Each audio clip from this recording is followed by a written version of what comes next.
I was sitting in my office staring at the logo I designed 7 years ago. Through the window, I could see the parking lot where my team arrived every morning, trusting me to lead them. After sacrificing relationships, sleep, and countless opportunities, was it all worth it? My mother said I was selfish. Maybe she was right. But Friday was coming and I had to make a final decision that would change everything. Before I tell you how a single phone call from my mother nearly destroyed everything I built, let me ask, where are you watching this from? If you have ever felt torn between family loyalty and protecting what you worked for, hit that like button and subscribe. You will want to hear how this choice changed my life forever. I grew up in suburban Texas in a house that smelled like my mother's cooking and echoed with laughter until everything changed. My father died when I was 15. A truck ran a red light on his way home from work one Tuesday evening. After that, it was just Mom, my younger brother Dylan, and me. Mom's name was Patricia, and she held our family together through sheer will. She worked double shifts at the hospital, came home exhausted, but never let us see her cry. Dylan was 3 years younger than me, and from the moment Dad died, Mom treated him like fragile glass. He was the baby, the one who needed extra protection. I understood it at first. We all grieved differently. But as years passed, that protection became something else entirely. It became enabling. I was different. I started working at 16 stocking shelves at a grocery store after school. I wanted to help Mom with bills, wanted to prove I could stand on my own feet. I studied hard, got decent grades, and earned a scholarship that covered half my college tuition.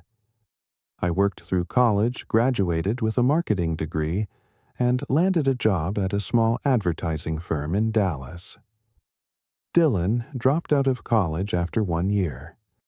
He said it was not for him, that he needed time to figure things out. Mom nodded, patted his hand, told him to take all the time he needed. That was 8 years ago. He was now 28 years old, still living in Mom's house, still playing video games until 3 or 4 in the morning, still without any real job or direction. When I was 25, I made a decision that terrified me. I wanted to start my own business. I had been working in digital marketing for 2 years and saw an opportunity. Small businesses needed branding and online presence but could not afford big agencies. I could fill that gap. I could build something meaningful. Mom was not supportive. She sat me down at her kitchen table, the same table where we used to do homework, and told me I was making a mistake. Why would I leave a stable job with benefits? Why would I risk everything on something so uncertain? She wanted me to be safe, to have security. I understood her fear, but I could not let it control my life. I took out a $30,000 business loan. The bank manager looked skeptical when I presented my plan, but my numbers were solid. I found a tiny office space barely bigger than a storage closet and hung my sign outside. The first 3 months were brutal. I sent hundreds of emails, made countless cold calls, attended every networking event I could find. My savings dwindled. I ate ramen noodles for dinner and worked until my eyes burned from staring at the computer screen. I was down to my last $200 when my first real client called. A local coffee shop owner named Mrs. Rodriguez wanted a new website and social media strategy. It was not a huge contract, but it was enough to keep me afloat for another month. I poured everything into that project. When she saw the results, when her sales increased by 40% in 2 months, she told everyone she knew about me. Referrals started coming in. The first year was a test of endurance. I worked 14 to 16 hours every single day. I missed my best friend's wedding because I had a deadline. I skipped Mom's birthday dinner because a client needed revisions. My girlfriend Amanda left me after 8 months. She said I loved my work more than I loved her. Maybe she was right, but I was building something, creating a foundation for a future I could barely imagine. By year 3, I hired my first 2 employees. Marcus, a talented graphic designer, and Julie, who handled client relations better than anyone I had ever met. We moved to a bigger office. By year 5, we had 12 people on the team and were landing corporate clients. Now, 7 years in my company generated $2.5 million in annual revenue. We had 20 employees, a reputation for excellence, and clients across 3 states. During those 7 years, Dylan remained unchanged. He still lived with Mom, still had no steady income, still spent most of his time in his childhood bedroom playing video games. Mom made excuses. He was still young. He was still finding himself. He just needed the right opportunity. I bit my tongue every time she said these things. I had learned that arguing about Dylan only caused fights. It was a Tuesday evening when everything exploded. I was in a conference room with a potential client discussing a 6-month contract worth $200,000. My phone buzzed. Mom was calling. She rarely called, usually preferring text messages. I let it go to voicemail and continued the presentation. 30 minutes later, as I was shaking hands with the client, my phone rang again. Mom. Her name flashing on the screen made my stomach tighten. I excused myself and answered. Her voice was strained, almost shaking. She needed me to come home right now. Not her home, she said. Home. The word she used when something was serious. My mind raced through possibilities. Was she sick? Had something happened to Dylan? I told the client I had a family emergency and drove to Mom's house, breaking every speed limit on the 45-minute drive. I burst through the front door, my heart pounding. Mom was sitting on the couch in the living room, her hands folded in her lap. Dylan sat next to her, scrolling through his phone, looking bored. No ambulance, no signs of emergency. Just the 2 of them waiting. Mom looked up at me with an expression I could not read. Relief, determination. She gestured to the chair across from them and told me to sit down. We needed to talk about Dylan's future. I felt the tension in my shoulders ease slightly. Okay, I thought. Maybe she finally realized Dylan needed a push. Maybe she wanted advice on helping him find a job. I sat down, ready to be supportive. Then Mom said the words that would haunt me for days. Dylan needed an opportunity, she said. He needed stability, and I needed to give him 50% of my company. The room went silent except for the ticking of the old clock on the wall. I stared at her, certain I had misheard. 50% of the business I built from nothing. I laughed, a nervous sound that came out harsher than I intended. She was joking right. Her face remained serious. Dylan was my brother. Family helped family. I had built the company thanks to family support. She reminded me that I had lived in her house rent-free for the first 2 years while getting the business off the ground. She had fed me, supported me, believed in me. Now it was time to help Dylan. I felt like the floor had dropped out from under me. Yes, I had stayed with Mom initially to save money, but I had paid her back 3 times over. I sent her a check every month now, more than enough to cover those 2 years, and then some. I bought her a new car last Christmas. I paid for the roof repair after the storm. This was not about unpaid debts. I turned to Dylan and asked him directly if this was what he wanted. He shrugged without looking up from his phone. If I was offering, he would take it. No enthusiasm, no vision, no plan, just the attitude of someone accepting a gift he felt entitled to. I tried to stay calm. I explained that 50% was not reasonable. The company was worth over $1 million. If Dylan wanted to work there, wanted to learn the business, I would teach him. He could start in an entry-level position, prove himself, earn his way up. Mom's face hardened. I was talking about my brother like he was a stranger, like he was beneath me. Did I think I was better than him? She had raised me to value family above everything. My father would be ashamed to see how I had become. That last sentence cut deeper than anything else. I felt anger rising in my chest, but also guilt. Was I being selfish? Had success changed me into someone who looked down on family? I told Mom I needed time to think about this. She stood up, her posture rigid. I had until Friday. This Friday, 3 days away. Either I gave Dylan 50% ownership, made it legal and official, or she would consider me no longer her son. She would not speak to me, would not acknowledge me, would cut me out of her life completely. Those were her exact words.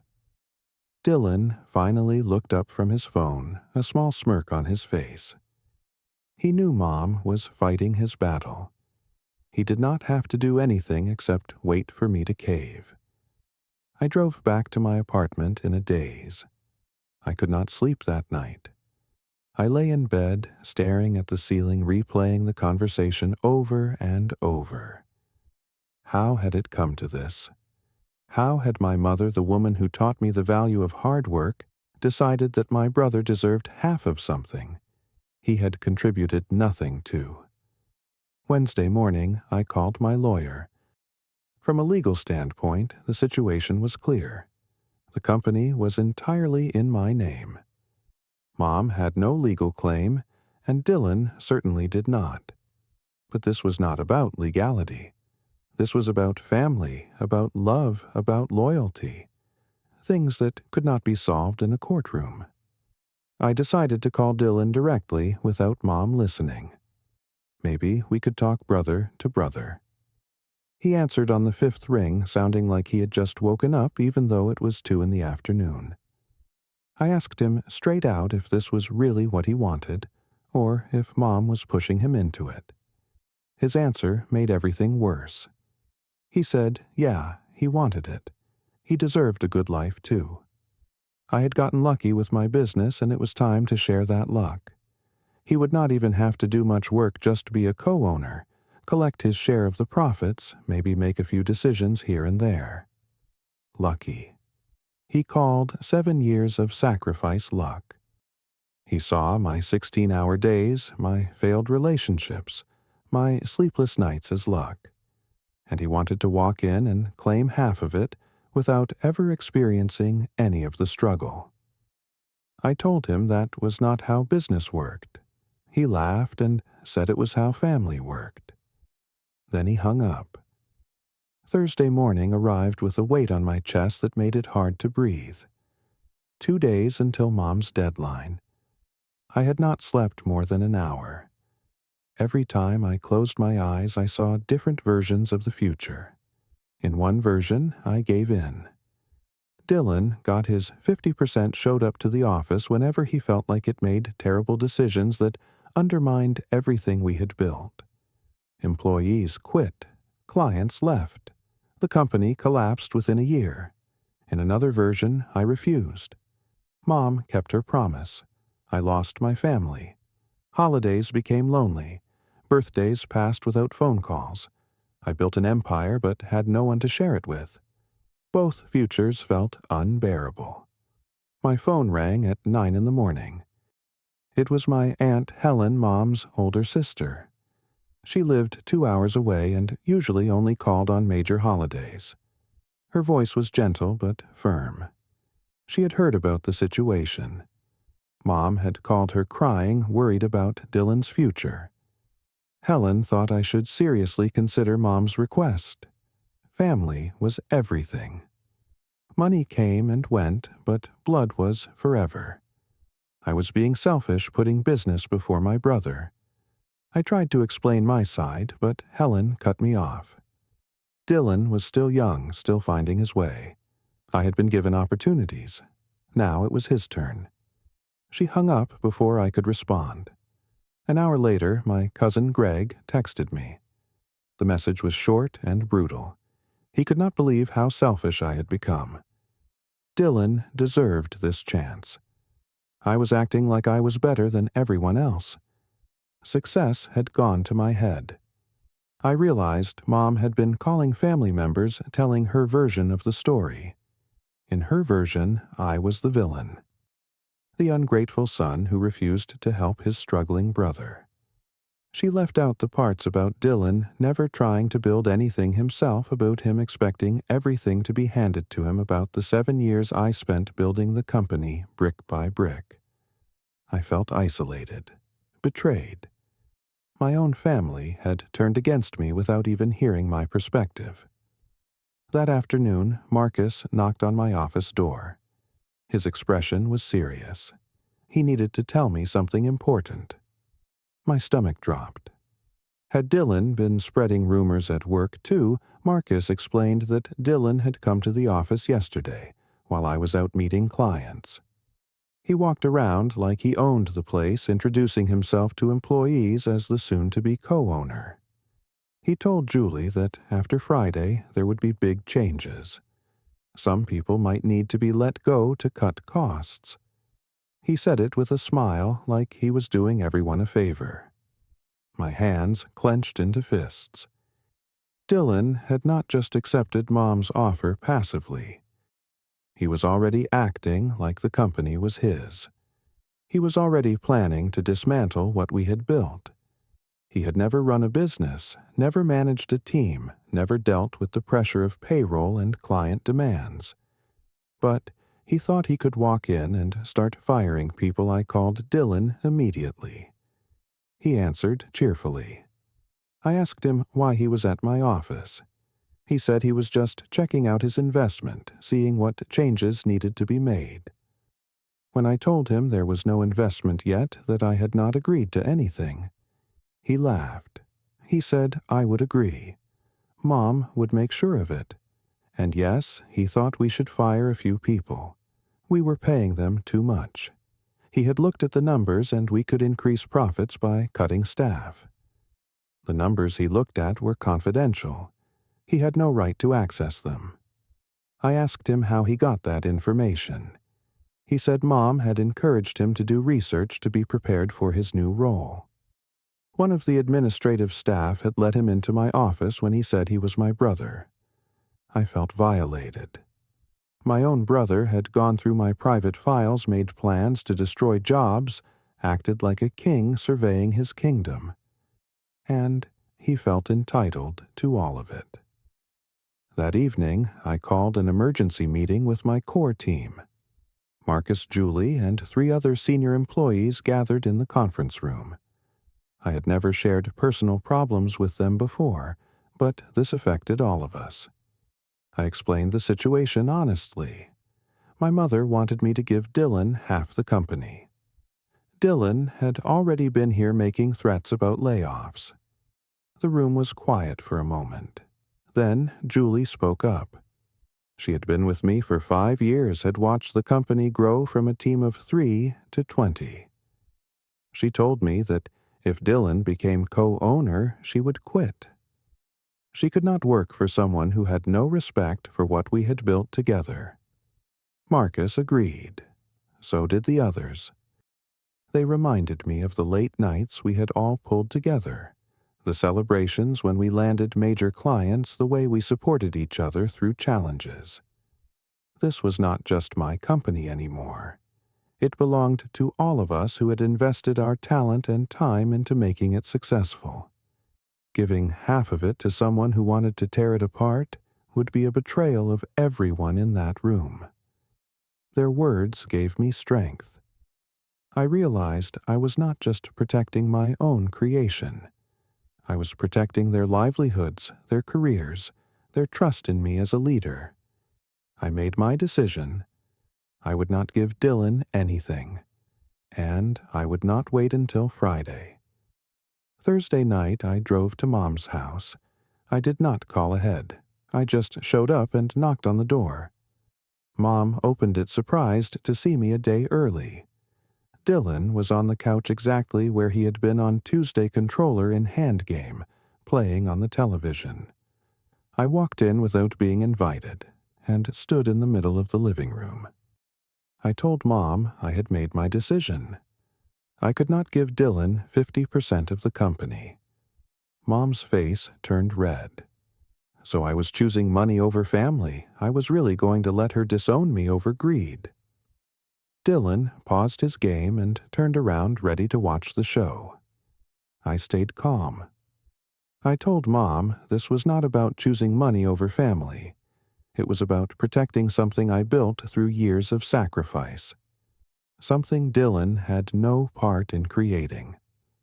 I explained that giving him half the company would not help him. It would only enable him to continue avoiding real work and real responsibility. Mom started to interrupt, but I kept talking. I told her about Dylan coming to my office threatening my employees looking through my private files. I told her he did not want to work. He wanted to profit off my work. And if I gave in, the company would fail within a year, and then both Dylan and I would have nothing. Dylan stood up angry now. He said I always thought I was better than him. Always acted like his big achievements made me superior. I turned to face him directly. I told him I did not think I was better. But I had worked for what I had. If he wanted success, he needed to do the same. I offered again to give him a job to teach him the business from the ground up. He could earn his place in the company. He laughed bitterly. He did not want to be my employee. He wanted to be my equal. He deserved it just because he was my brother. That was the moment I truly understood. Dylan did not see family as people who support each other through hard times. He saw family as people who owed him things. He felt entitled to my success simply because we shared DNA. I looked at Mom and told her I loved her. I would always love her.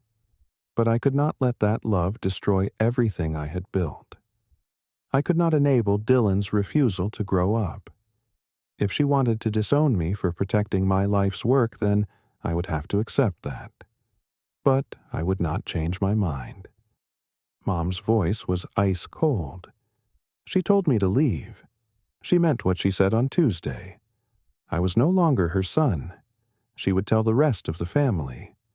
I should not bother coming to holidays or family gatherings. I was dead to her. Dylan smirked and went back to his game. I walked out of that house with my heart breaking but my head held high. As I drove away, I looked in the rearview mirror and saw the lights of the home I grew up in fading behind me. It felt like losing my father all over again. The next 2 weeks were the hardest of my life. Mom blocked my number. My texts showed as delivered but never read. I sent her flowers with a note saying I loved her.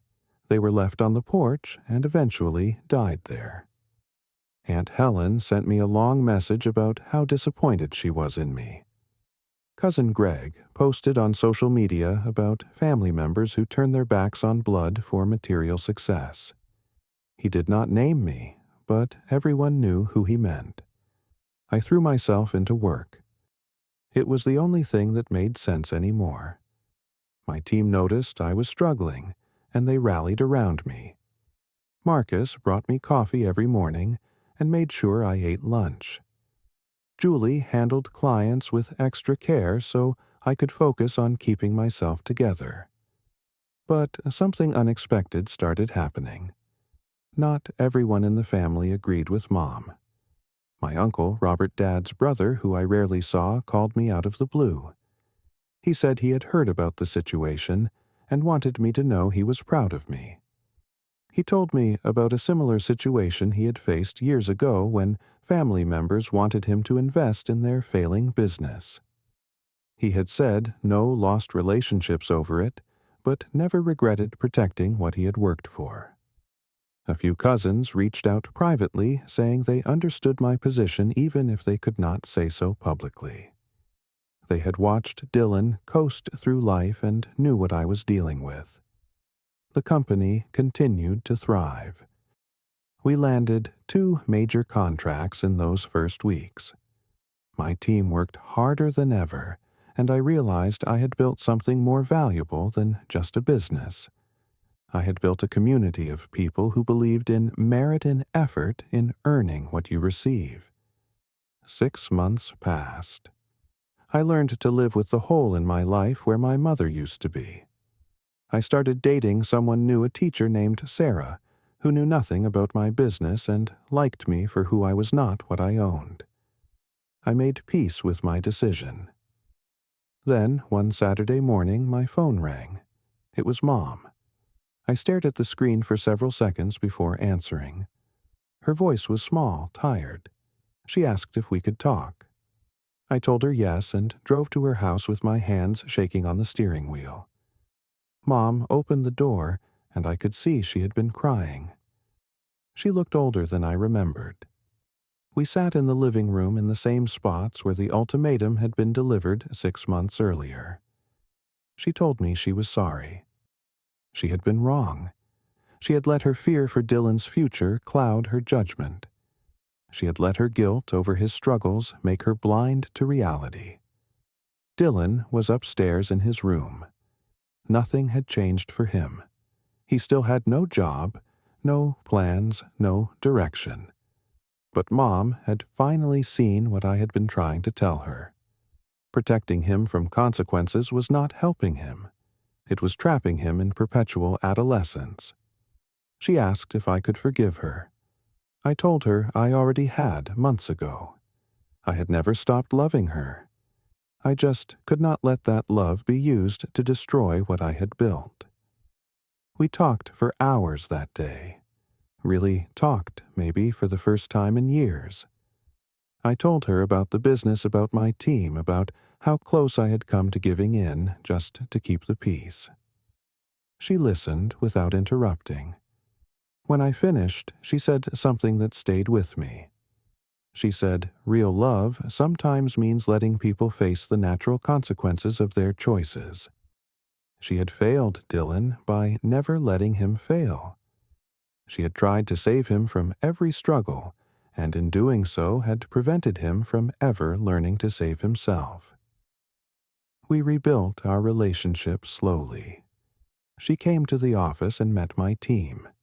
She saw what I had created and understood why it was worth protecting. Dylan and I barely spoke. He was angry that I had not caved, angry that Mom had apologized to me. But that was his journey to figure out. I could not do it for him. A year after that Friday deadline, Dylan finally got a job. Nothing glamorous, just stocking shelves at a warehouse. But it was a start. Mom stopped making excuses for him. She told him he needed to pay rent if he wanted to keep living with her. Small steps, but steps nonetheless. My company continued growing. We expanded to a second location. My relationship with Sarah deepened into something real and lasting. I learned that boundaries, even painful ones, were necessary for healthy relationships. I learned that saying no was sometimes the most loving thing you could do. Looking back, that ultimatum was not really about the business. It was about enabling versus empowering. It was about the difference between giving someone everything and giving them the tools to build their own everything. Mom had wanted to give Dylan success because she thought it would make him happy. But happiness earned through someone else's work is empty. Real satisfaction comes from building something yourself, from knowing you survived the hard parts and came out stronger. I think about that Friday deadline often, the day I was supposed to choose between family and business. But that was never the real choice. The real choice was between enabling dysfunction or protecting what I had built with integrity. Between teaching Dylan that entitlement works or showing him that effort matters. Some people might think I was heartless for refusing my mother's request. But love is not about giving people what they want. It is about helping them become who they need to be. And sometimes that means letting them struggle, letting them fail, letting them learn that the world does not owe them anything just because of their last name. My relationship with Mom is different now. It is based on mutual respect rather than obligation. She understands why I made the choice I did, and secretly I think she is relieved. Giving Dylan half my company would not have solved his problems. It would have just delayed the inevitable moment when he had to face himself and decide to actually try. The company now employs 35 people. We won an industry award last month. Marcus got promoted to creative director. Julie became my business partner, earning her shares through 5 years of exceptional work. That is how ownership should be distributed, through contribution and commitment, not through genetic proximity. Dylan is still finding his way. He has kept the warehouse job for over a year now, the longest he has held any position. Mom says he talks sometimes about going back to school. Maybe he will. Maybe he will not. But whatever he does, it will be because he chose it and worked for it, not because someone handed it to him. As for me, I sleep well at night knowing I made the right choice. Not the easy choice. Not the choice that kept everyone happy in the moment, but the right choice for the long term. The choice that honored the sacrifice of building something from nothing. The choice that protected not just my work, but the livelihoods of everyone who believed in me enough to join my journey. That Friday came and went. I was not disowned forever, just temporarily displaced until Mom could see clearly. And in the end, that displacement might have been the best thing that ever happened to both of us. It forced honesty. It forced growth. It forced all of us to confront uncomfortable truths about family work and what we owe each other. So, here is what I learned from almost losing everything. You cannot build someone else's success for them. You can offer tools, guidance, opportunities, but the building itself must be their own effort. And protecting what you have built does not make you selfish. It makes you responsible. Not just to yourself, but to everyone who depends on what you have created. Looking back, that Friday deadline was not about choosing between family and business. It was about choosing between enabling dysfunction or protecting what I built with integrity. Sometimes the hardest love is the love that says no. Now I want to hear from you. Have you ever had to choose between family expectations and protecting something you worked hard for? How did you handle it? Drop your story in the comments below. If this resonated with you, hit that like button and share this with someone who might need to hear it. And do not forget to subscribe, because I share more real-life stories about navigating the complicated choices we all face. Thank you for listening to my story. I hope it helps you find clarity in your own difficult decisions. Remember, building boundaries does not mean you love less. Sometimes it means you love more wisely. Take care, and I will see you in the next one.